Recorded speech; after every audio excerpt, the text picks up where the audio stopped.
Erev Tov, Mevorach, Bereshut Moray Verabotai, Bezrat Hashem Yitbarach. Ce soir, on se retrouve pour étudier la Parashat Hashavua, Parashat Beshalach. Avant de commencer le shiur, on va dédier le shiur Leilui Nishmat, ma chère grand-mère, Marat Tzivia Bat Mindel, que ce soir, c'est le soir de sa Askara. 2 ans qu'elle est Niftera, c'était une femme qui a traversé la Shoah et on peut dire qu'elle a gagné la Shoah puisque Baruch Hashem, elle a fondé une famille de Bnei Torah, Baruch Hashem, et tout ça c'est par son srout de vivre al Kiddush Hashem. Alors Yehi Ratzon, chez Sroutat Tagen Alenu, et que al Kol Klal Israël Bezrat Hashem. Je tiens aussi à remercier tous les gentils mots de Refoua Shelema que vous m'avez envoyé, ça m'a beaucoup touché. Toda Rabba Lachem. Baruch Hashem, je vais mieux. Et Yehi Ratzon, que tout en Israël, il est Refoua Shelema, tous les malades, tous ceux qui se sentent pas bien. Chez Kadosh Baruch Hu Ya'avir, Kol Choli. Et comme on voit dans la paracha de la semaine, elle dit Kol HaMachala Asher Samti BeMitzrayim Lo Asim Alecha Ki Ani Hashem Rofe'echa. Kadosh Baruch Hu, c'est le Rofe'echa.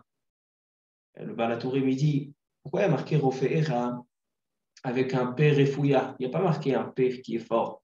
Il n'y a pas marqué comme Merapé. Il y a marqué Verapo avec un P, pas d'abouche.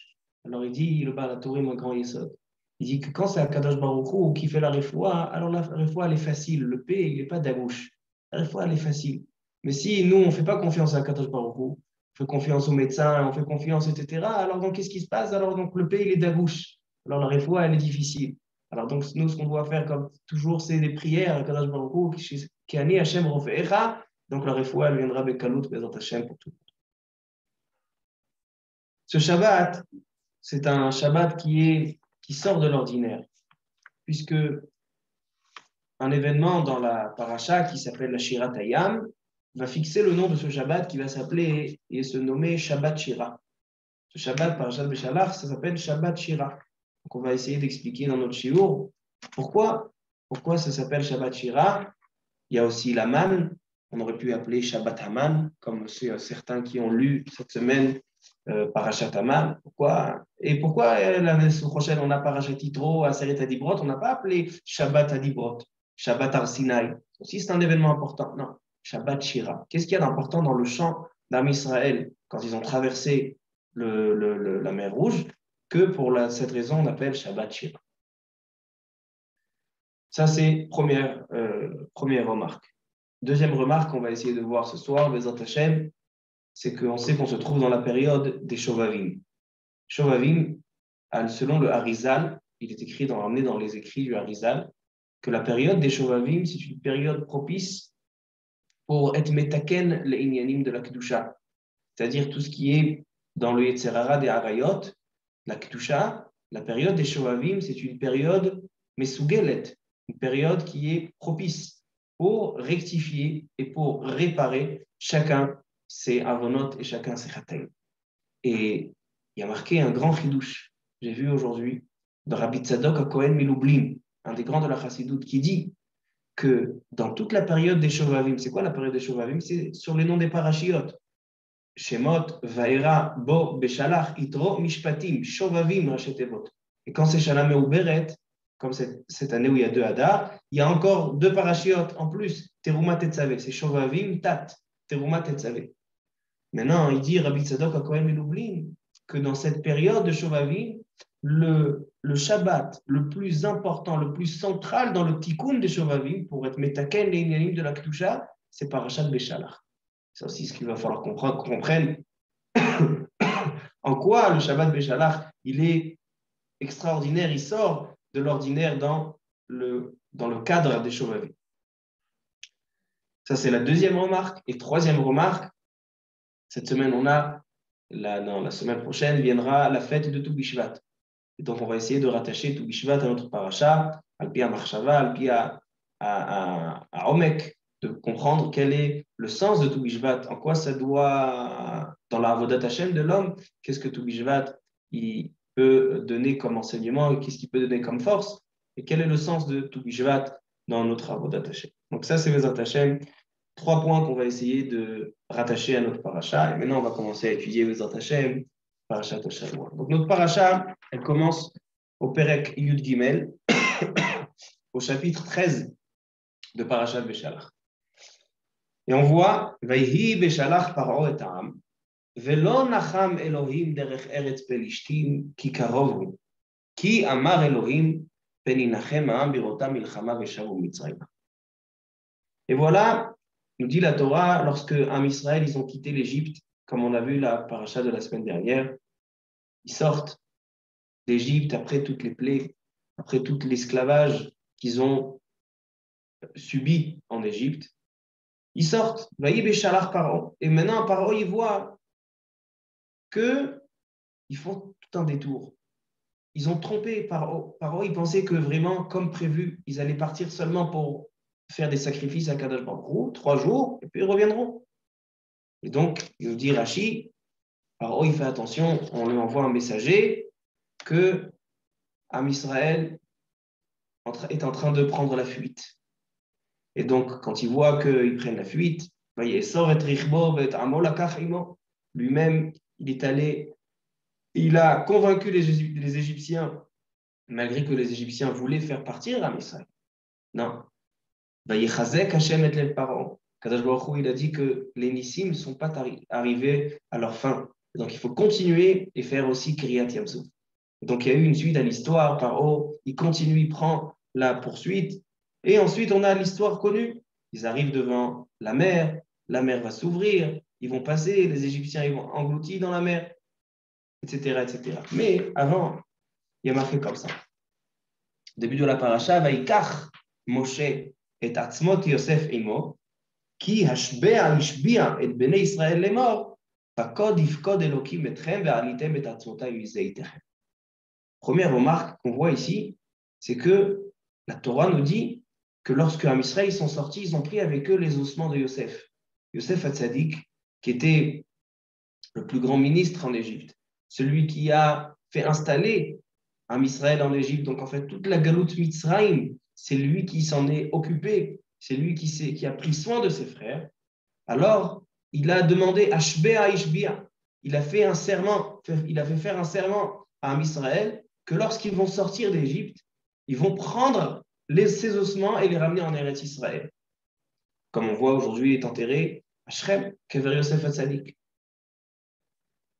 Le Midrash ramène comment ça s'est passé, parce qu'il y a eu beaucoup d'années qui sont passées depuis le moment où il est niftar jusqu'au temps où ils vont sortir. Alors il dit le Midrash que Yosef Hatzadik, il était dans son haron, donc dans une armoire dans le Nil. Mon cher Rabbeinu, quand il est arrivé vers le Nil pour essayer d'aller chercher le kever de Yosef Hatzadik, il était en bas. Qu'est-ce qu'il a fait, mon cher Rabbeinu? Il a pris un Shem Kadosh, il a pris un parchemin, il a écrit dessus Ale Shor, comme Yosef Hatzadik, il est appelé dans la Torah Shor, Bechor Shoro Hadarlo, il est comparé par le taureau, on va dire Ale Shor, monte. Et donc le kever de Yosef Hatzadik, il est monté, et donc ils ont pu prendre les ossements, et on en reviendra tout à l'heure. Qu'est-ce qui s'est passé par la suite avec ce Ale Shor? Alors donc ils sont sortis d'Égypte avec les Atzmot Yosef. Maintenant, lorsque Paro court après, Paro et tout son pays court après Am Israël, il y a le Hamoud Anan et Hamoud Haesh. Hamoud Anan, Hamoud Haesh, c'est en fait la protection de Am Israël. C'est la colonne de feu et la colonne de Hanan, donc de nuages, qui s'occupe du chemin, l'Anchota Maderer, Velaïla Leahir Lahem, et pour leur éclairer la nuit. Ça, c'est le Perek Yud Gimel et le Perek Yud Dalet. Ensuite, Perek Tedvav, après le Nes de la mer Rouge qui se déchire, qui s'ouvre en deux, il y a un Israël qui passe et les Égyptiens qui sont engloutis, il y a le passage que Am Israël le récite tous les jours à la Tfila de Shacharit, Shirat Hayam. Az Yashir Moshe, ça c'est le Perek Tedvav, donc le 3e chapitre de la paracha. Az Yashir Moshe, Bnei Israël, Tashira Azot, donc le fameux chant, on va bien sûr essayer d'approfondir tout à l'heure.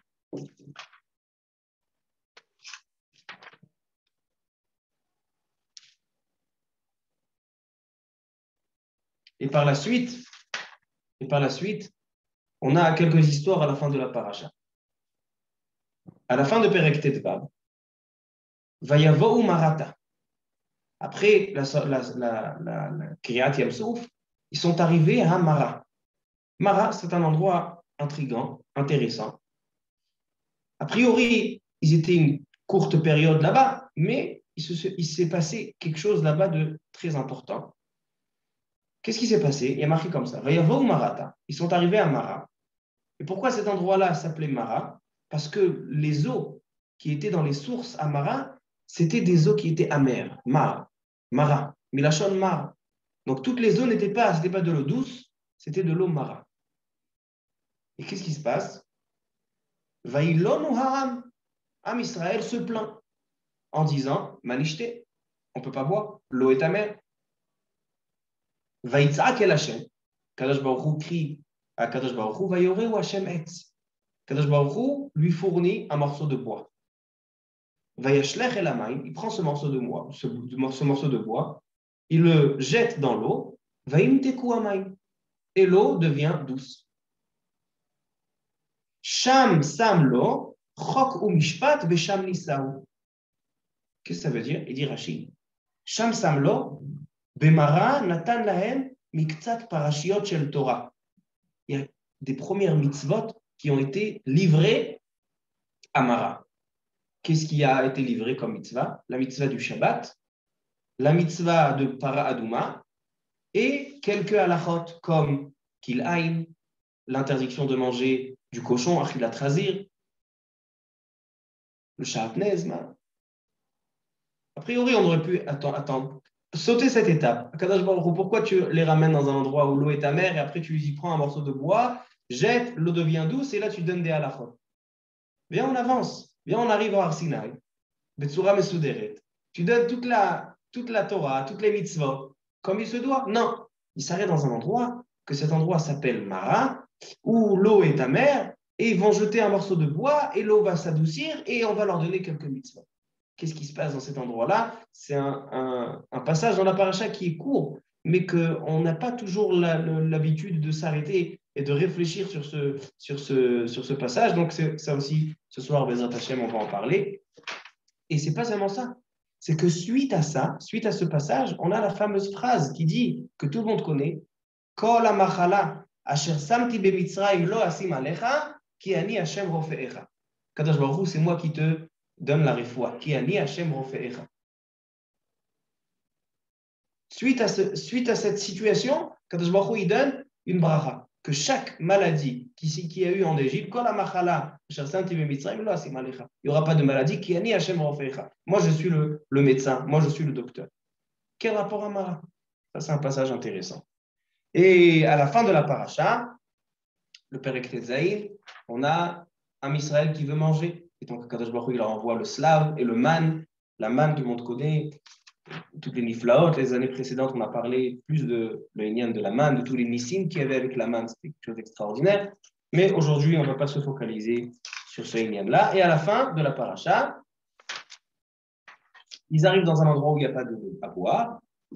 Et il y a Kadosh Baruch Hu, il fait un S par Moshe Rabbeinu, il y a de l'eau qui sort. Et à la fin, la guerre avec Amalek. Le dernier passage de la paracha, à la fin de Perek Yud Zayin, va y avoir Amalek, donc le premier qui a osé, après tous les Nissim et les Niflaot d'Égypte, le premier Reshit Goïm Amalek, celui qui a été Mekarer l'Ambatia, celui qui a refroidi, il y avait les Chachamim, ils donnent un machal, ils disent que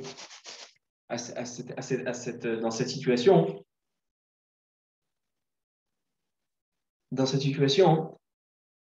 c'était comme une baignoire qui était bouillante. Une baignoire qui était bouillante. Et d'un coup, on prend des glaçons et on jette dans la baignoire. D'un coup, on refroidit la baignoire. C'est exactement ce qui s'est passé avec Amalek. Tout le monde était époustouflé de ce qui s'est passé en Égypte, de la sortie d'Égypte, de Kiryat Yam-Souf. Donc, tout le monde voyait Akadosh Baruch Hu, tout le monde voyait la main d'Akadosh Baruch Hu. Personne ne pouvait ouvrir sa bouche. Et Amalek, il est venu, il a été Mekarer la Ambatia. En fait, toutes les nations, tous ceux qui ont osé se mettre face à Israël, face à Kadosh Baruch Hu, c'est à cause de Amalek. C'est Amalek le premier qui a été Mekarer cette Ambatia. Alors donc ça, c'est la fin de la paracha. Alors on va poser quelques questions.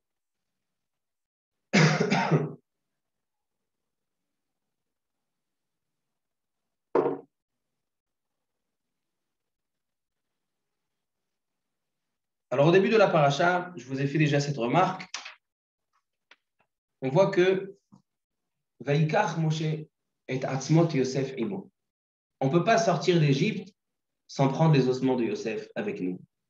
Puisqu'on lui a juré, on lui a fait ce serment de ne pas le laisser enterrer, qu'il ne reste pas enterré en Égypte. Alors donc, ma question, elle est comme ça.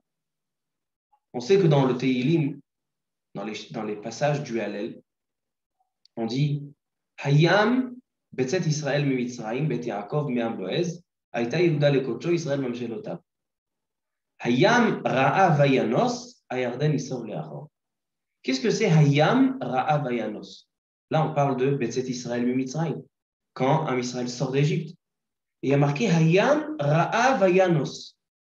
La mer a vu et elle s'est retirée. C'est-à-dire que la mer, elle s'est ouverte suite à une certaine vision qu'elle a eue. Hayam Ra'a Vayanos. Dit le Midrash, Ma Ra'a Hayam Shenas. Pourquoi la mer? Qu'est-ce qu'elle a vu, la mer? Et à cause de ça, elle s'est ouverte, elle s'est retirée. Dit le Midrash, Ra'ata Arono Shel Yosef. Quand la mer, elle a vu les ossements, donc Yamsouf, la mer rouge, elle a vu les ossements de Yosef, Hayam Ra'a Vayanos. Alors donc, la mer, elle s'est ouverte. C'est-à-dire qu'en fait, pourquoi ce passage est marqué au début de Parashat Beshalach, qui Moshe Rabbeinu est allé chercher les ossements de Yosef? Ce n'est pas seulement une promesse qu'on avait fait à Yosef, mais c'est que la mer ne se serait pas ouverte sans les ossements de Yosef. Pourquoi? Parce qu'il y a marqué Hayam Ra'a Vayanos, mashma, que si la mer n'aurait pas vu les ossements de Yosef, la mer ne se serait pas ouverte. Alors donc, la première question sur notre paracha, c'est pourquoi on est obligé d'avoir les ossements de Yosef pour que la mer s'ouvre. Quel rapport il y a entre les ossements de Yosef Hatzadik et l'ouverture de la mer? Ça, c'est une première question intéressante. Deuxième question.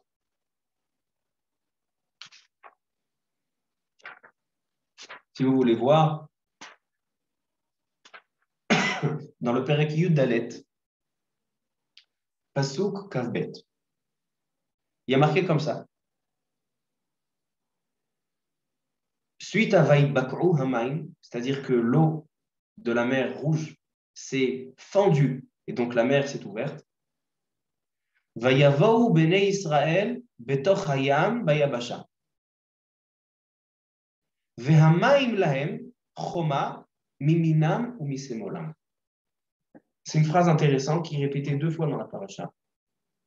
Vehamaim lahem, et l'eau était pour eux choma, une muraille, miminam ou misemolam.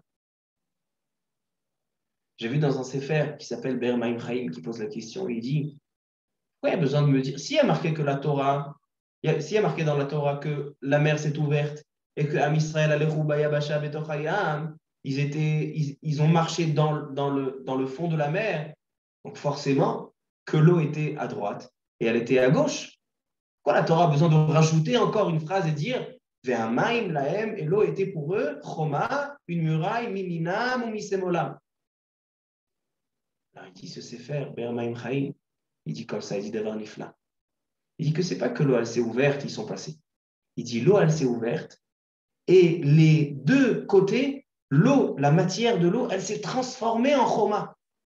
Il y a une transformation dans la mer. C'est pas seulement de l'eau qui s'est ouverte. Il y a une transformation de la nature de l'eau, qu'il y a eu une partie de l'eau qui est devenue une choma pour pouvoir arrêter l'eau, que la mer ne se referme pas. Ça, tellement des grands nissim il y a eu dans Kriyat Yamsou, des nissim mavhilim, des nissim impressionnants. Comme ça, il dit Sefer Ber Maim Chaim. Pourquoi la Torah elle rajoute encore une fois Va'amaim lahem choma miminam u'misemolam? C'est évident?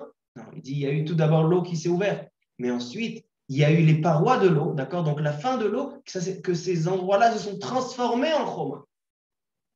Comme ça, il dit ce Sefer. Mais moi, ma remarque, elle est la suivante. La première fois qu'il y a marqué dans la paracha, Va'amaim laim choma miminam misemolam, c'est dans Perek Yudalek, Pasuk Kafbet. Il y a une deuxième fois où il y a marqué comme ça, dans le Pasuk Kaftet, donc 7 psukim plus tard, où Bnei Israël alechu bayavasha betoch hayam, ve'amaim laim choma miminam misemolam. Il y a une différence. Comment c'est marqué dans le Pasuk Kafbet, le Pasuk Kaftet. Dans le Pasuk Kafbet, il y a marqué choma avec un vav. Chet, vav, mem, he, choma. Mais dans le Pasuk Kaftet, il y a marqué choma sans vav. Chet, mem, he. Pourquoi? Quelle est la différence? Comme ça, cette question, elle est posée déjà par la Tourim. Rabbeinu Yaakov par la Tourim. Il dit, pourquoi il y a marqué choma sans vav dans la deuxième fois? Il dit, pour qu'il y ait marqué pas seulement choma du langage de muraille, mais aussi, quand on enlève le vav, on peut le lire chema. Chema veut dire colère. Il dit, pourquoi il y avait une chema? Pourquoi il y avait une colère? Il dit, chez Akadosh Baruch Hu, nitmala alehem chema. Akadosh Baruch Hu, à ce moment-là, quand ils sont rentrés à Israël dans la mer, et la mer s'est ouverte, on ne pense pas qu'Akadosh Baruch Hu, il était content, il était fier de Israël. Nitmala alehem chema. Il était en colère contre eux. Pourquoi? Chez Aya Pesel Micha. Il y a eu une idole de Micha, on va en revenir tout à l'heure. L'idole de Micha était, à Israël, ils sont sortis d'Égypte avec un Pesel, avec une idole. Et ils sont rentrés avec cette idole dans l'eau. Ils sont rentrés dans la mer avec. C'est pour ça que il était Chema. Et donc, c'est la raison pour laquelle il a marqué Choma sans Vav, pour dire qu'il y a eu une colère. Là, il faut comprendre ce lien-là.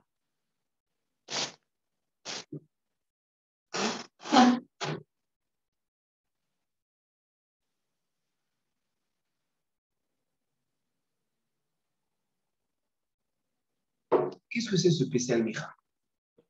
Pourquoi il y avait une idole qui était avec eux dans la mer? Est-ce que tout le monde voulait faire de l'idolâtrie? Kriyat Yamsouf, l'endroit où ils ont vu Akadosh Baruch Hu. La source des paroles du Baal HaTurim se trouve dans la Gemara Masechet Sanhedrin, dans la page 103. Kouf Gimel Amudmet. Là-bas, nous dit la Gemara que Am Israël, lorsqu'ils ont traversé la mer, ils avaient avec eux un Pesel Micha. Qu'est-ce que c'est Pesel Micha? Rashi ramène deux explications. Première explication qui dit Rashi, une explication très, très intéressante. Je vous ai dit tout à l'heure que comment Moshe Rabbeinu il est allé chercher les ossements de Yosef, les Hatzmot de Yosef. Il a pris un parchemin et il a écrit dessus Allez Shor. Il y en a qui disent que ce n'est pas un parchemin, c'était un morceau d'or. Et il a marqué dessus Allez Shor. Comme Yosef Hassadik s'appelle Shor, il dit monte taureau, monte Shor, allez Shor. Et c'est comme ça que Yosef il est monté. Il dit Rashi, il y avait à ce moment-là, quand Yosef est monté du Nil, alors à ce moment-là, il y avait un certain juif qui s'appelait Micha. Et Micha, qu'est-ce qu'il a fait? Il est allé récupérer le morceau d'or où il y avait marqué dessus Aléchor, monte taureau. Il est allé le récupérer sans que Moshe y voie. Donc Moshe, il a pris les ossements de Yosef et lui, il est allé récupérer ce morceau de Aléchor. Qu'est-ce qu'il a fait avec ce Aléchor? Il l'a gardé. Et par la suite, quand à Israël, ils ont fauté, donc par la suite, après Kriyat Yamsouf, quand ils ont fauté dans Chet HaEgel, comment ils ont fait le Chet HaEgel? Il y a marqué là-bas qu'ils ont lancé dans le feu, il y avait de l'or, le feu, et qu'est-ce qu'ils ont lancé là-bas? Le même parchemin de Moshe Rabbeinu, de Aléchor, mon taureau, et c'est de là qu'a été fabriqué le taureau, donc le Chet HaEgel, le veau d'or. C'est-à-dire que le Shem Kadosh que Moshe Rabbeinu, il a écrit pour faire monter Yosef Hassadik, c'est avec ce Shem Kadosh-là qu'ils ont fabriqué le Chet HaEgel. Comme ça, il dit Rashi dans Masechet Sanhedrin, Daf Kuf Gimel Amud Bet. Et il dit, maintenant on comprend ce qu'il dit le Baal HaTurim. Il dit le Midrash, que quand en Israël, ils étaient dans la mer, et il y avait les Égyptiens qui sont entrés aussi dans la mer pour prendre la poursuite, il y a marqué là-bas que les Malachés à Charet, ils ont dit à Kadosh Baruch Hu, pourquoi eux, tu les sauves en Israël, et eux, les Égyptiens, tu vas les engloutir. Allah lo ovdei avodazara, Ve'alalo Ovdei Avodah Zara. Les deux sont des Ovdei Avodah Zara. Pourquoi? Les Égyptiens, ils ne croient pas en toi, Kadosh Baruch Hu. Et en Israël non plus ne croient pas en toi. Pourquoi? Regarde, ils ont avec eux le Pesel Micha. Ils ont avec eux l'ustensile, la possibilité de pouvoir faire le Chet HaEgel. Ils vont fauter dans le Chet HaEgel. Donc il dit Alalo Ovdei Avodah Zara ve'alalo Ovdei Avodah Zara. Donc pourquoi Kadosh Baruch Hu tu les sauves? C'est ça la Chema. Alors pourquoi finalement Akadosh Baruch Hu il les a épargnés? Pourquoi Am Israël ils ont été sauvés et les Égyptiens non? Les deux sont a priori sont Avodah Zara. Dit le Al-Shich Akadosh, Rabbeinu Moshe Al-Shich. Il dit le même mot, il y a marqué une fois Choma avec Vav et une fois Chema sans Vav. Donc c'est vrai que Chema sans Vav veut dire colère, veut dire que Kadosh Baruch Hu n'est pas satisfait à cause de la Avodah Zara.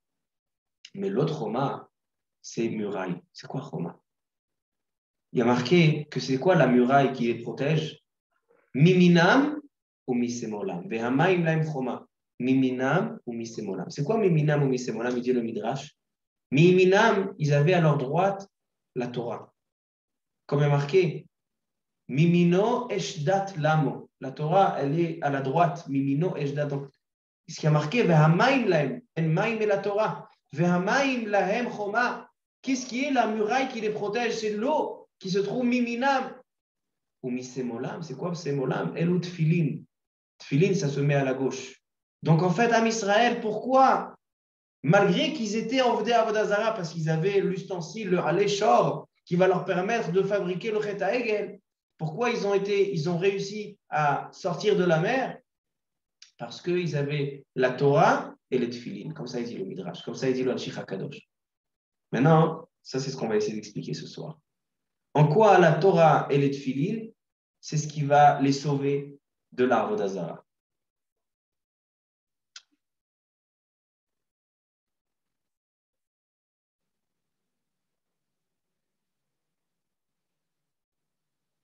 Et dernière remarque, après on va répondre et on va donner le Yesod. Au début du chapitre 15, Tetvav, c'est la Shirat Hayam. Az yashir Moshe ubnei Israël et Ashira azot l'Hashem, vayomeru lemor, Ashira l'Hashem ki garo ga'a, sus verochevo ramabayam. Alors, Chaim Akadosh, il demande pourquoi il y a marqué Az yashir Moshe. Il dit il y a une contradiction. Az, ça veut dire seulement à ce moment-là. Az, à ce moment-là. Et après, il y a marqué Yashir. Yashir veut dire qui chantera dans l'avenir. Il y a une contradiction dans le langage. Az veut dire Ba'avar, Az. Et Yashir, c'est le futur. D'accord? Il y a le passé et le futur. Deux langages qui se contredisent. Az Yashir. Le Chaim Akadosh, il a une explication sur ça. Mais j'ai envie de vous ramener au pirouche du Baal HaTurim, Rabbeinu Yaakov, le fils du Rosh. Il dit comme ça. Mazé Az Yashir. Il dit Yashir, Yud Shir. Yashir, c'est pas qui chantera. Az Yashir veut dire il y a 10 chants. Yud Shir, Asara Shirim. Dans l'histoire de Am Israël, on a 10 chants. Shirat Hayam, la première, c'est donc le chant de la mer Rouge. Shirat HaBe'er dans Bamidbar. Shirat HaAzinu. Shirat Yoshua. Shirat Devora. Shirat Chana. Shirat David. Shirat Shlomo. Shirat Chizkiya. Ve Shira Shel Atid Lavo. Et quand viendra le Mashiach, il y aura aussi une Shira. Ça fait en tout Asara Shirot. 10 chants.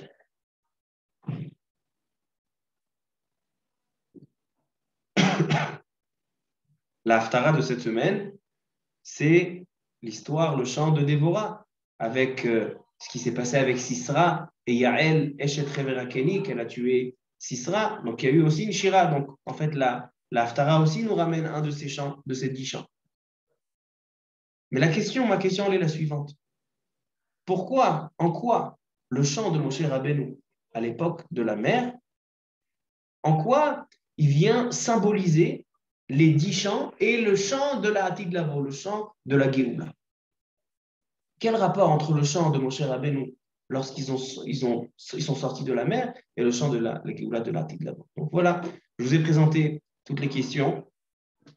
Et maintenant, on va essayer, Bezrat Hashem, d'y répondre.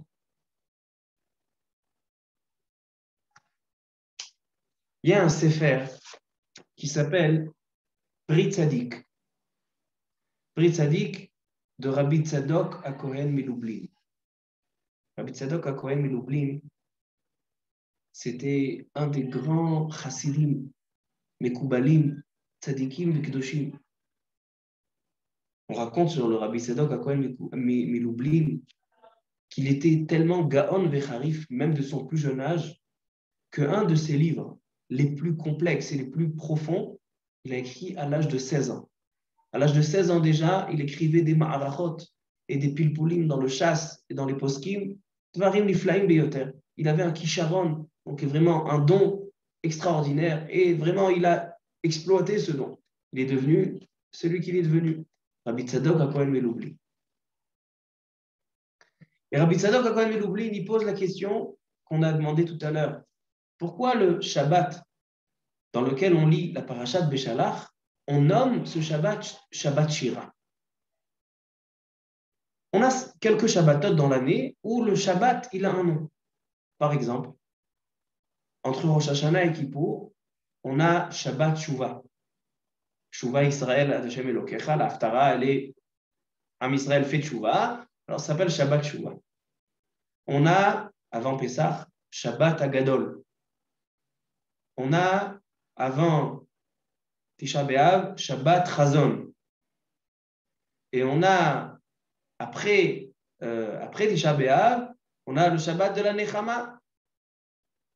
Alors donc, on a 4 Shabbatot qu'on a un nom à ce Shabbat. Et le Shabbat Shira aussi, en Israël, il nomme le Shabbat Beshalach Shabbat Shira.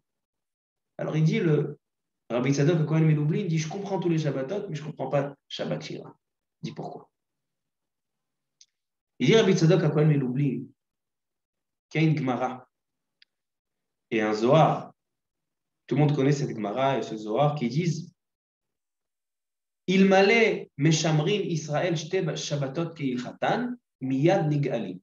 Si un Israël préserve 2 Shabbatot, tout clal Israël, alors tout de suite vient la Géoula. Comme ça dit la Gemara dans Masechet Shabbat Daf Kuf Yutret 118. Tout le monde connaît cette Gemara. Al-Pia Kabbalah, il y a toutes sortes de secrets dans ce Inyan-là. C'est quoi Shte Shabbatot? Il y en a qui disent qu'en fait c'est un Shabbat, mais les deux Chalakim dans le Shabbat, les deux compartiments dans le Shabbat, il y a Shabbat Elion, Shabbat Tartan, ça ramène la Géoula. Quelqu'un qui va, quand Am Israël vont vraiment pratiquer le Shabbat de manière complète, ça ramène, c'est une raison de ramener la Géoula. Miyad, tout de suite. Miyad el-Nigali. Maintenant, il dit que les 2 Shabbatot, Shabbat Agadol et Shabbat Shuvah, ce sont des Shabbatot qui ont un potentiel de ramener la Géoula. Il dit pourquoi? Il dit il y a une marloquette, Rabbi Eliezer et Rabbi Yoshua. Est-ce que la Géoula viendra en Nissan ou la Géoula viendra en Tishrei? Marloquette, Rabbi Eliezer et Rabbi Yoshua. Un il dit en Nissan, un il dit en Tishrei. Celui qui dit en Nissan, c'est une mida de chesed. C'est Rabbi Yoshua qui dit. C'est une Yeshua. Pourquoi? Parce que Nissan, il n'y a pas de crainte, il n'y a pas de mida taïra, il n'y a pas de yamim noraïm, il n'y a que des fêtes. C'est un beau mois, Nissan. Et si la Géoula vient en Nissan, c'est que c'est une Yeshua. Donc Rabbi Yoshua, il dit En Israël Igalim Ela Ben Nissan. Rabbi Eliezer, il dit, c'est pas comme Rabbi Yoshua que c'est une Yeshua. Il dit, Eliezer, il faut que tu aides. Bilashon Ezra, Eliezer. Alors donc lui, il dit, Tishrei. Tishrei, pourquoi? Parce que Tishrei, un Israël, il fait tchouva. Un Israël, il vient à Rosh Hashanah, et il se prépare, et il y a Yom Kippour. Alors donc il dit, le mois propice pour la Géoula, c'est Tishrei. Une marloquette.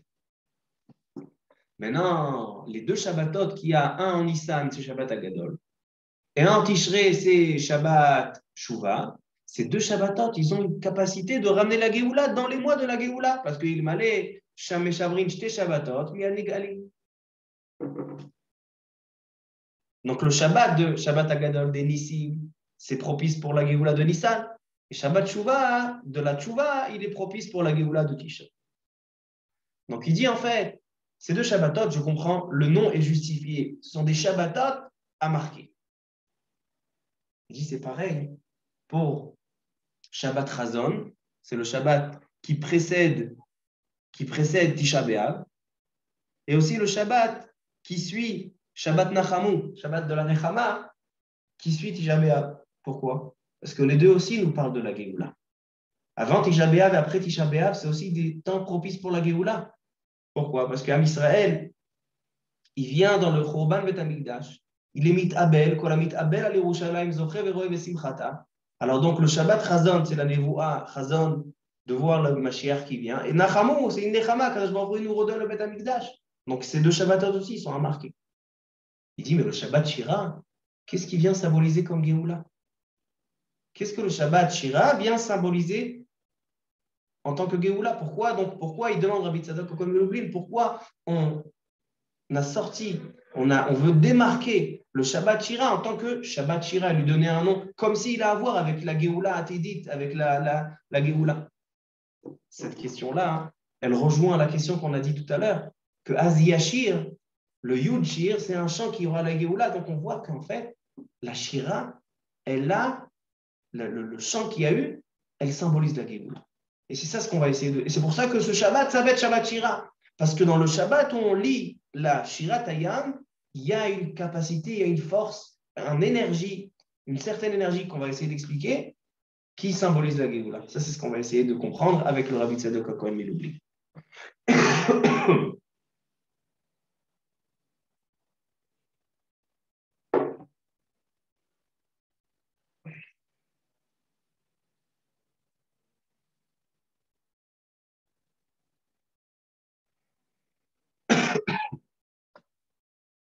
Alors, il commence Rabbi Tzadok HaKohen Miloubli, il commence par le commencement. Il va nous expliquer toute cette histoire de la descente en Égypte, de la sortie d'Égypte, de la Géoula, de Shirat Hayam.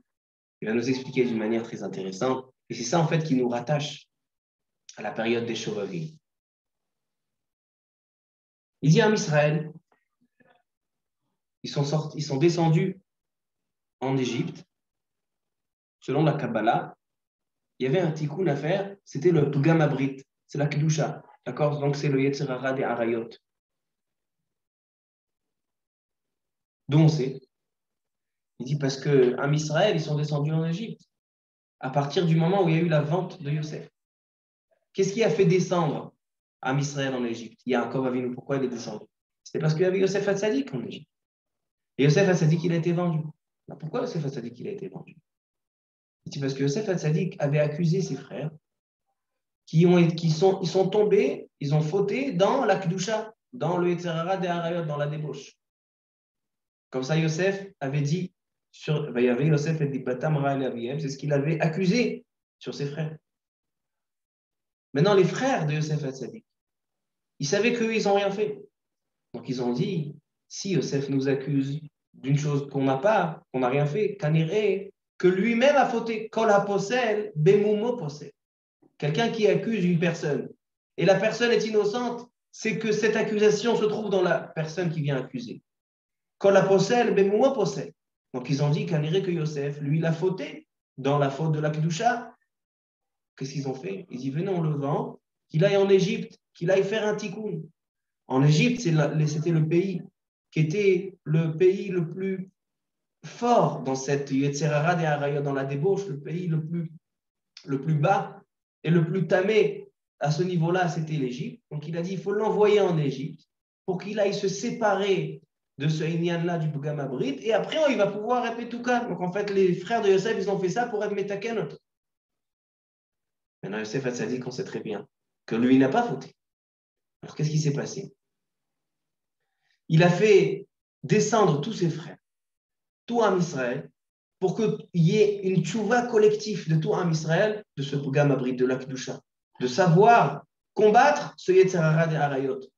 On sait que ce Yetzer Hara des Harayot, c'est une Avera qu'après, par la suite, le Beth Amikdash, il a été détruit à cause de ça. Et que jusqu'à aujourd'hui, on doit être Metaken, ce Inyan-là. Ce Yetzirah, c'est le Yetzirah le plus difficile. Et c'est pour ça qu'on a la période des Shovavim. Il se trouve dans la période de la descente en Égypte. C'est une des explications. Pourquoi la période des Shovavim, c'est la période propice pour faire le tikkun de ce Inyan-là, comme il dit le Harizal, c'est parce que la descente en Égypte, elle était pour Yosef Hatzadik, le Inyan du Yesod, Tzadik Yesodola.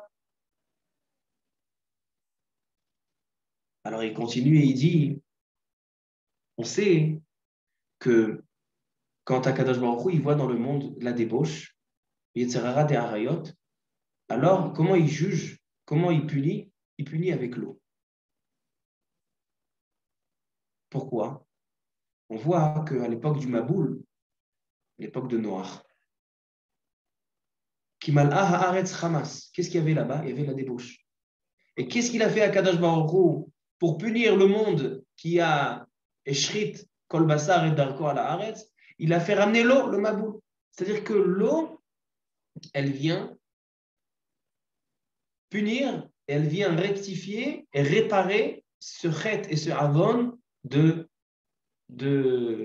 Avodazara, de Harayot. Maintenant, écoutez bien. Il dit, c'est pour ça qu'en Israël, quand ils étaient en Égypte, parce qu'ils sont allés être Metaken ce Inyan-là, c'était quoi la première punition de Paro? C'était Kol ha-ben ha-ilod, chaque garçon, ha-ior atashlichu, jetez-le dans l'eau. Pourquoi? Parce que les garçons, que c'est ça leur avon, jetez-le dans l'eau, parce que par l'eau, on est Metaken, le Inyan du Brit. C'est pour ça que Kol ha-ben ha-ilod, ha-ior atashlichu. Maintenant, par la suite, ils étaient en Égypte, ils étaient dans l'esclavage. Maintenant, la fin de ce tikkun, c'était quand? C'était quand ils sont rentrés dans la mer. À Israël, quand ils sont sortis d'Égypte, ils sont rentrés dans la mer. Pourquoi? Il dit parce que là-bas, il faut vraiment terminer le tikkun. Comme il y a eu quand la Ben Aïlod, maintenant il faut terminer le Haïpardout. Il faut terminer le birour, c'est-à-dire la séparation de la Toum'a d'Égypte. C'est pour ça qu'il fallait en même temps qu'il y ait Am Israël et les Égyptiens dans l'eau, afin de séparer les deux choses, séparer le mal et le bien, et c'est pour ça que les Égyptiens y restent, parce qu'ils vont être punis comme l'époque de Noach, dans le Maboul, et à Israël, ils vont sortir. Et donc, c'est pas fini. Il dit, quand à Israël, ils ont fait le tikkun, ils ont montré à Kadosh Baruch Hu, voilà, on s'est séparé des Harayot, on s'est séparé de la Toum'a d'Égypte. Maintenant, il y a marqué Az Yashir Moshe. Et qu'est-ce qu'ils ont dit dans la Shira? Ze Eli ve'anvehu, Elohe Avi ve'arom emenu. C'est quoi Ze Eli ve'anvehu? Ils ont dit voici mon Dieu, Ze Eli. Ils l'ont montré du doigt, ils ont pu voir Akadosh Baruch Hu. Il dit le Zohar Kadosh que quelqu'un qui est pagam, donc quelqu'un qui est tombé dans les avonot qui concernent la débauche et la kedusha, il ne peut pas voir la shrina. Comme ça dit le Zohar. Alors il dit Rabbi Sadok à Kohen Melublin, si en Israël ils ont vu Akadosh Baruch Hu, Ra'ata Shifra Alayam, même la simple servante elle a vu Akadosh Baruch Hu, ce que des prophètes n'ont pas pu voir, c'est que forcément à ce moment-là ils sont arrivés au tikkun de ce Avon. C'est-à-dire il dit Rabbi Sadok à Kohen Melublin que toute la descente en Égypte, toute la punition des mâles, des garçons qui vont être jetés dans le Nil. Et après la Kriyat Yamsouf, où il y a les Égyptiens et Am Israël dans l'eau, et maintenant ils vont sortir, ils vont voir Akadosh Baruch Hu. Tout ça, c'est le même Inyan de Yosef Hatzadik. Yosef Hatzadik, il a donné la force à Am Israël d'avoir la Kedusha, que Yosef Hatzadik, il n'est pas tombé avec la femme de Potiphar. C'est-à-dire qu'il a fait ce tikkun pour tout Klal Israël, et tout Klal Israël, ils ont la Kedusha de Yosef. La possibilité de se remonter sur ce Inyan-là, sur le Inyan des Harayot, de savoir se contrôler. Tout ça, il dit Rabbi Tzadok Cohen, c'est ça le Inyan, c'est ça le Kesher, il dit Rabbi Tzadok Cohen Melublin. C'est pour ça que de toute la période des Shovavim, le Shabbat central du Tikkun des Shovavim, c'est le Shabbat Beshalach. Pourquoi? Parce que Shabbat Beshalach, Shiratayam, quand ils ont dit Ze Eli ve'anveu, c'est là le moment où ils ont été vraiment metukan, c'est-à-dire ils ont rectifié toute mauvaise chose. Le Pirouche Nifla, l'explication extraordinaire qu'il nous donne Rabbi Tzadok Cohen Melublin.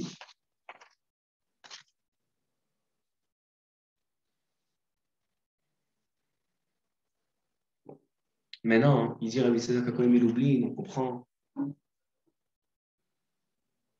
C'est quoi Vehamaim laem choma? Kadosh Baruch Hu, il était en colère après eux. Pourquoi il était en colère?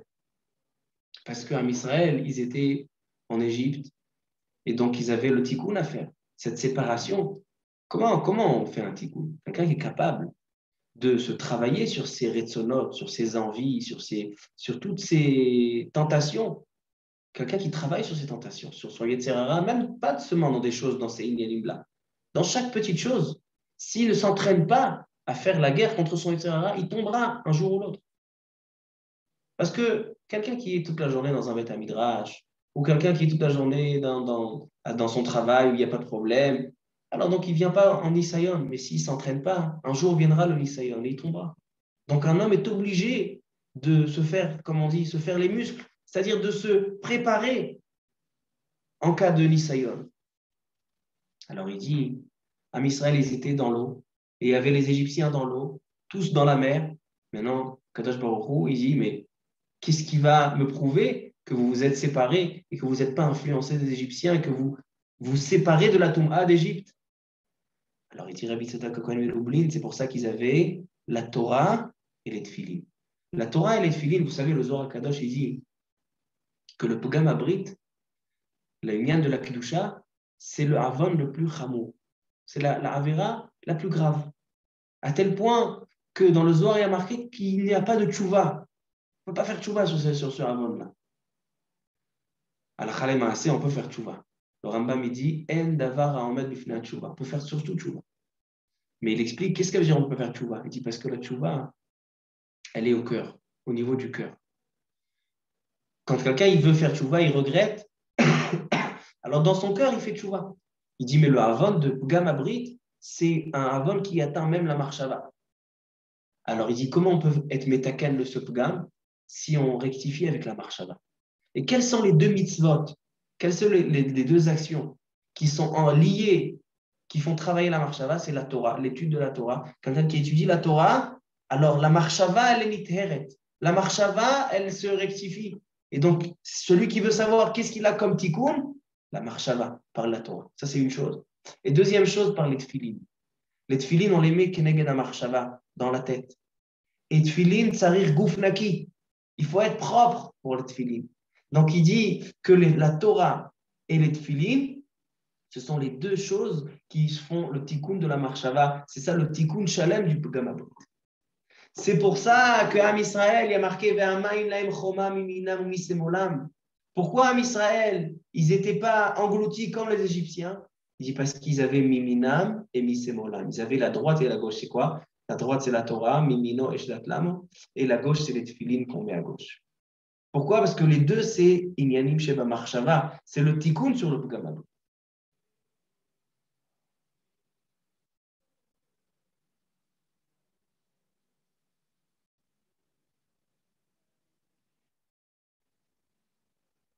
Maintenant, Rabotai, avant de terminer ce qu'il dit, avant de terminer le Mahalach du Rav Tzadok HaKohen Lublin, j'ai envie qu'on réponde à toutes les questions qu'on a données tout à l'heure. Selon son Yesod, un Yesod Mifla, on va essayer de tout répondre. Qu'est-ce qu'on a posé comme question dans ce chiffre? On a dit, pourquoi il y a besoin pour ouvrir la mer, les ossements de Yosef? Hayam Ra'av Ayanos. Quand la mer a vu les ossements de Yosef, elle s'est ouverte. La réponse, elle est simple. La réponse, elle est qu'Am Israël, ils sont descendus en Égypte à cause de Yosef. C'est quoi à cause de Yosef? Pour faire le tikkun que Yosef leur permet de faire. Donc en fait, grâce à Yosef, on peut sortir d'Égypte. Parce que Yosef Hatzadik, c'est celui qui nous a montré qu'est-ce que c'est tenir, qu'est-ce que c'est contrôler son Yetzer Hara. Et donc c'est Yosef Hatzadik qui nous donne la force de sortir d'Égypte, parce que toute la galoute d'Égypte, elle est à cause de ce Pugam Abrit. Alors donc en fait, Hayam Ra'av Ayanos, quand la mère, elle a vu les ossements de Yosef, les Hatzmot de Yosef, Yosef Hatzadik, c'est lui qui a appris à Am Israël comment être métaken, donc on peut ouvrir la mer. On peut sauver Am Israël et engloutir les Égyptiens. Parce que ça montre que Am Israël s'est détaché de la Toum'a et du Yetzer Hara de l'Égypte. Ça répond à la première question. Deuxième chose, on a dit, qu'est-ce que c'est Amaim laim choma miminam misemolam? Pourquoi, si vraiment il y avait une chema, choma, il y a marqué une fois avec Vav, une fois sans Vav, pour dire qu'il y avait aussi une colère. Il y avait Midat Adin sur Am Israël. Pourquoi? Parce que eux, ils ont ils ont le Yetzer Hara de la débauche, et eux aussi, ils ont le Yetzer Hara de la débauche. Eux, ils font Avodah Zarah, ils font Avodah Zarah. Qu'est-ce qui les distingue? Alors, qu'est-ce qui les distingue? On a expliqué que selon Rabbi Tzadok HaKohen Milublin, ce qui les distingue, c'est qu'ils ont la Torah et les Tfilin. C'est les choses qui sont à Marshava. C'est ce qui va leur permettre de faire le Tikkun Shalem de tout le corps. On sait que le Pgam Abri, c'est quelque chose qui va endommager le corps. Comme ça, il dit Rabbi Tzadok HaKohen Milublin, il y a marqué Rar Besaro. C'est quelque chose qui est mitoch Abassar. C'est une faute qui vient endommager le corps. Maintenant, la Torah, elle est merapa. La Torah, elle va changer, elle va guérir le corps de l'homme.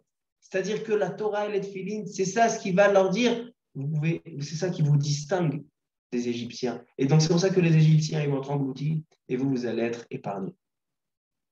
Ensuite, on comprend pourquoi Aziashir Moshe. Pourquoi la Shirat Hayam, elle symbolise les Atid Lavo, elle symbolise aussi la Géoula. Et pourquoi ça s'appelle Shabbat Shira? Parce que comme Shabbat Agadol, c'est un Shabbat qui est propice pour la Géoula. Et Shabbat Shuvah, c'est un Shabbat propice pour la Géoula. Et Shabbat Nachamu et Shabbat Chazan sont des Shabbats propices pour la Géoula. Le Shabbat Shira aussi symbolise la Géoula. Pourquoi? Parce que la Géoula, elle est lorsque Am Israël guérira son corps. C'est-à-dire qu'il soit Metoukan, il sera vraiment rectifié, sortira de la galoute d'Égypte. C'est quoi la galoute d'Égypte? C'était le lien de la Kedusha. Alors, Shabbat Shira, c'est le summum des Shovavim, le summum du tikkun de la Kedusha. C'est ça ce qui peut ramener la Géoula. C'est que la Shira qui vient après, quand ils sont sortis de la mer, c'est là qu'il y a eu Zé, Eli, Ve'anve, où ils ont vu Akadosh Baruch Hu. On a dit que celui qui n'a pas le tikkun du Brit, il ne peut pas voir Akadosh Baruch Hu. Donc forcément, qu'ils ont fait ce tikkun pour pouvoir Akadosh Baruch Hu. Alors c'est pour ça que le Shabbat Shira, c'est un Shabbat qui est propice pour la Géoula. Et c'est pour ça qu'il est distingué comme tous les 4 autres Shabbats. Donc on a 5 Shabbatot qui sont distingués dans l'année. Shabbat Agadol, Shabbat Shuvah, Shabbat Chazon, Shabbat Nachamu et Shabbat Shira. Ensuite, on comprend aussi, c'est quoi l'histoire qu'il y a eu à Mara. Comme je dit tout à l'heure, ils sont arrivés à Mara, dans un endroit où l'eau était amère. Kadosh Baruch Hu, il a pris un morceau de bois, il l'a mis dans l'eau, l'eau s'est adoucie, et là, il leur a enseigné quelques mitzvot. Et là, et suite à ça, Kadosh Baruch Hu, il fait une bracha. Toutes les maladies, je ne mettrai pas sur toi. Ki ani Hashem rofeecha. Kadosh Baruch Hu, moi, je dis, quel rapport? La réponse, elle est Metsuyan, le Kli Yakar, il explique que ce Inyan de Mara, l'eau avec le Hetz, il a jeté le morceau de bois. Il dit ça, c'était un Isayon pour un Israël, voir s'ils vont pouvoir accepter la Torah. Qu'est-ce que ça veut dire? Il dit, comment on peut adoucir de l'eau amère avec un morceau de bois? Le bois, il est amer, et l'eau, elle est amère. Tu mets amer dans du amer, ça reste amer. C'est pas comme l'électricité. Alors donc, comment c'est possible? Il dit justement, il dit l'eau amère, le maïm, c'est aussi la Torah. Et le etz, le bois, c'est aussi la Torah. Pourquoi marquer etz chaim hi la machazikim ba? C'est-à-dire que le bois, il est aussi symbolisé, la Torah, elle est symbolisée par le bois. Donc il dit, quelqu'un qui comprend que la Torah, des fois, elle peut être amère avec toi. Il y a des mitzvot qui ne sont pas faciles. Il y a des choses que tu dois te contenir et le Yetzer Hara que tu dois combattre et c'est amer, zéma. Mais quelqu'un qui sait qu'à la fin, la Torah, elle a une capacité que même avec les missionnautes durs de la Torah, elle peut t'adoucir. Elle peut te ramener à devenir quelqu'un de matok, quelqu'un de doux. Il dit, c'est pour ça qu'il a marqué la Torah, elle peut prendre un homme où il a des Yetzer Hara. Un homme, c'est quand il est, c'est comme une béhéma, c'est comme un animal, il a des tentations comme tous les animaux.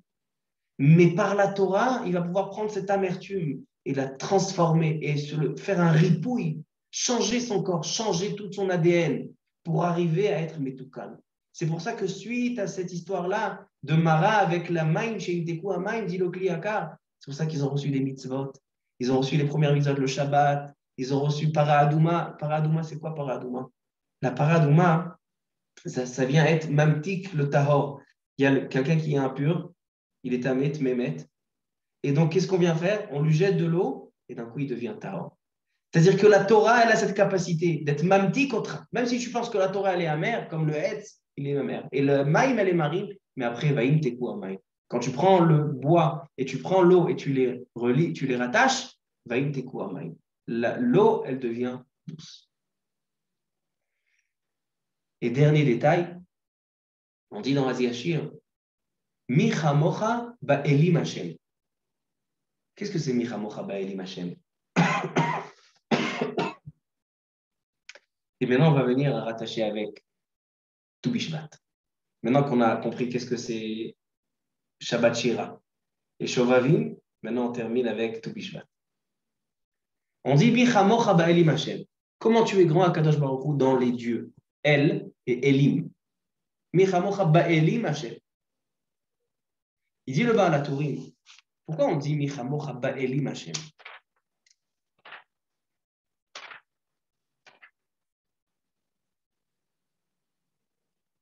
Il dit Elim. Pourquoi un dieu, on l'appelle El? Il dit Milachon Ilan. Tachata Ela. Les Ovdei Avodazara, quand ils ont un arbre de Avodazara, d'idolâtrie, ils l'appellent Ela. Donc El veut dire comme un Ilan, un arbre. Donc en fait, quand on veut dire un dieu, on veut parler d'un arbre. El, Ilan. Maintenant, Michamocha Ba'elim, qu'est-ce qu'on dit à Kadosh Baruch Hu? Kadosh Baruch Hu, comment tu es grand dans les dieux? C'est-à-dire que tous les autres dieux, tous les autres arbres, c'est des arbres qui ne font pas de fruits. C'est des arbres qui n'ont aucune signification, ils n'ont aucune puissance, aucune force. Mais toi, Kadosh Baruch Hu, Tzilonae, c'est un dieu qui est comparé à un arbre où son ombre, Tzilonae, il fait de l'ombre sur toi, Israël, il protège toi, Israël. Perotav metukim, ses fruits sont metukim. C'est pour ça qu'on dit dans Shir HaShirim, maintenant vous allez comprendre une phrase dans Shir HaShirim. On dit dans Shir HaShirim, Betzilo chimadti veyashavti ufirio matok lechiki. Dans Shir HaShirim, on dit qu'on a envie de s'asseoir à son ombre et de goûter à ses fruits doux. De qui on parle à Kadosh Baruch Hu? Parce que Kadosh Baruch Hu, c'est un Michamocha Ba'elim, c'est l'arbre le plus puissant, l'arbre le plus important. C'est un arbre qui fait de l'ombre, un arbre qui donne des pérodes metukim. Comme ça, on parle d'Akadosh Baruch Hu. Qu'est-ce qu'on peut expliquer selon ça? On peut expliquer l'Ifla Beyoter. Il dit en fait, l'eau, c'est ce qui permet d'un côté d'anéantir toute la débauche, comme on l'a dit, le Maboul, les Égyptiens. L'eau, elle a un côté qui est amer, un côté qui est de l'amertume. Comment on fait pousser un arbre? On prend une graine, on met de l'eau, la graine pourrit. Quoi? Un arbre avec des fruits, avec des trucs matok, des choses qui sont doux, ça vient d'une graine pourrie? Oui. Parce que la première réaction de l'eau, elle vient abîmer. Quand l'eau, elle vient sur la graine, elle est marre. Elle vient abîmer la graine. Mais justement, c'est comme à Mara ce qui s'est passé. C'est pour ça que ce qui s'est passé à Mara, dans l'eau amère avec le bois, c'est quelque chose d'historique. Parce que ça nous a montré qu'est-ce que c'est la Torah. Dès le moment où on a mis de l'eau sur la graine, donc maintenant ça a pourri, de là va venir pousser un arbre, le Etzraïm Ilamachazekimba. Et c'est pour ça que l'homme, il est comparé à l'arbre aussi. Qui a Adam Etz Asadeh. L'homme, s'il prend la Torah, même si au début c'est amer, au début il faut travailler sur son Etzra. Au début il faut vraiment s'investir à fond. Et des fois on a des difficultés. Mais c'est là qu'on va profiter par la suite de fruits metukim, de fruits qui sont doux, de choses qu'on va savourer et qu'on va profiter. Et ça, c'est le sens de Tu Bishvat. Le sens de Tu Bishvat, c'est que maintenant qu'on a passé l'hiver, on a passé la majorité des pluies, donc maintenant, a priori, les arbres, ils ne sont pas en bon état. Sortez dehors, regardez, les arbres ne sont pas en bon état. Il y avait la pluie, il y a eu la grêle, et c'est maintenant qu'ils vont commencer à fleurir. Maintenant, quelqu'un qui est patient et qui attend, qui laisse la pluie tomber, mais maintenant, il profite de cet instant-là. Maintenant que tu t'es rempli d'eau, tu t'es rempli de Torah, maintenant, fais fleurir. Maintenant, profite des fruits qui vont sortir, etc. C'est ça ce qui se passe à Tu Bishvat. Il y a un beau remède à ça. Il dit, le Rabbi Levi Yitzhak Miparditch, Kedushat Levi. Il dit que Tu Bishvat, c'est 41 jours avant Pessah, avant Nissan. Et selon ce qu'on explique, Nissan, on a Shirat Hayam. Nissan, c'est un Zman de Géoula. Et 45 jours, il dit le Rabbi Levi Yitzhak ben Berditchev, c'est comme les 40 jours de Ibour. D'accord? Ibour, c'est la grossesse. Un bébé, un fœtus, il se fabrique, il prend forme de bébé en 40 jours. Il dit donc en fait, maintenant on commence le processus de la Géoula. Alors donc c'est En Davar Yoter Matin. Donc en fait, on lit Parashat Béchalar 45 jours avant Béchalar. C'est-à-dire qu'on prépare la Géoula de Nissan, comme il dit Rabbi Yoshua. Alors tout ça pour dire, si on veut terminer avec une phrase, on va dire comme ça, que la Torah, elle est comparée par l'eau. Et on voit la paracha, toute la paracha, elle parle de l'eau. On parle Kiryat Yamsouf. On a vu que la galoute Mitzrayim, elle était qu'il prenait les garçons, il les jetait dans l'eau. Parce que la Torah, elle prend le Yetzer Hara de l'homme. Elle prend toutes les habitudes et les tentations de l'homme et elle lui donne sur la tête. Et nous, on est censé casser ces tentations. Et même si c'est amer, mais par l'amertume, on va voir, on va s'adoucir. Comme ce qui s'est passé à Mara. Il y avait de l'eau amère, qui a mis le Etz qui est la Torah, c'est ça notre travail. Notre travail, notre tikkun, et c'est ça le tikkun du Pgam Abrit. Le tikkun qui se fait dans les Shovavim et à Béchalach spécifiquement. C'est pour ça que c'est un Shabbat Shira, une Shabbat qui vient symboliser la Géoula, parce que quand on prend la Torah, Choma Mimina Misemolam, on prend la Torah qui est comparée avec l'eau et on investit dans la Torah. Et on change nos habitudes, on change notre caractère, on change toutes nos midot par rapport à la Torah, on arrivera à être Metukanim, on arrivera au Tikkun HaShalem.